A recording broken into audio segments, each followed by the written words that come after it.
Hi. நம்ம இன்னைக்கு லோகேஷ் கனகராஜ் அவர்கள் ஹீரோவாக நடிச்சிருக்கிற டிசி படத்தை ரிவ்யூ பார்க்க போகிறோம். படம் எக்ஸ்ட்ரானரியான படம் தான். பிகாஸ் ஒரு சிம்பிள் ட்ராக் தான், ரொம்ப பெரிய காம்ப்ளிகேட்டட் ட்ராக்லாம் கிடையாது. படத்தோடைய மேக்கிங் அண்ட் அந்த ஸ்க்ரீன் ப்ளே ஒர்க் எக்ஸ்ட்ரானரியான படம் இருக்குது. அந்த இடத்துல இந்த படம் நம்ம பாராட்டியே ஆகணும். பிகாஸ் ஒரு 10 லைன் ஸ்டோரி, ரொம்ப பெரிய ஸ்டோரிலாம் இல்லை. பட் நீங்கள் தியேட்டரில் உக்காந்து பார்க்கும்போது அது உங்களுக்கு போர் அடிக்காது. இதான் படத்துடைய ஃபஸ்ட் விக்ட்ரி.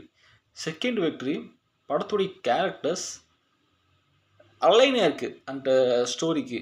பிகாஸ் ஈஸியாக கேங்ஸ்டர், ஒரு செக்ஸ் ஒர்க்கர், அந்த ஒரு பேர் நடிச்சுட்டு போயிடலாம் பேமெண்ட் வாங்கிட்டு. பட் அந்த கேரக்டரை அவங்க ஃபஸ்ட்டு உள்வாங்கணும், அவங்க நடிக்கணும், அந்த நடிப்பு அந்த ஸ்டோரியோட ஒட்டணும், அந்த ஸ்டோரியும் அந்த ஸ்க்ரீன் ப்ளேவும் கரெக்டாக சிங்க் ஆகணும். இப்படி ஏகச்சக்க ப்ராசஸ் இருக்க ஒரு நல்ல படம் கொடுக்கறதுக்கு.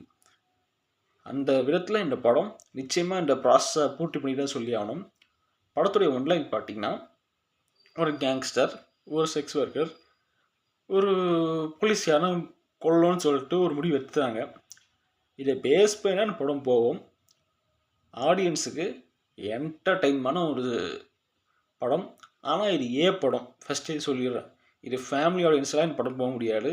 பட் ஒரு இண்டிவிஜுவலாக இந்த படத்தை நான் பார்க்கலாமான்னு கேட்டிங்கனாக்கா, must watch. 100 out of 100 marks to give mark to this film. I can give marks 100 out of 100. திருப்பியும் சொல்கிறேன், இந்த படத்துக்கு நம்ம கொடுக்கலாம் மஸ்ட் வாட்சாக கேட்டிங்கனாக்கா, இது படம் ஃபேமிலியோட நினச்சிக்கணும். பட் இண்டிவிஜுவலாக நீங்கள் படம் பார்க்கலாமான்னு கேட்டிங்கனாக்கா டெஃபினெட்லி மஸ்ட் வாட்ச் தான். தேங்க்யூ.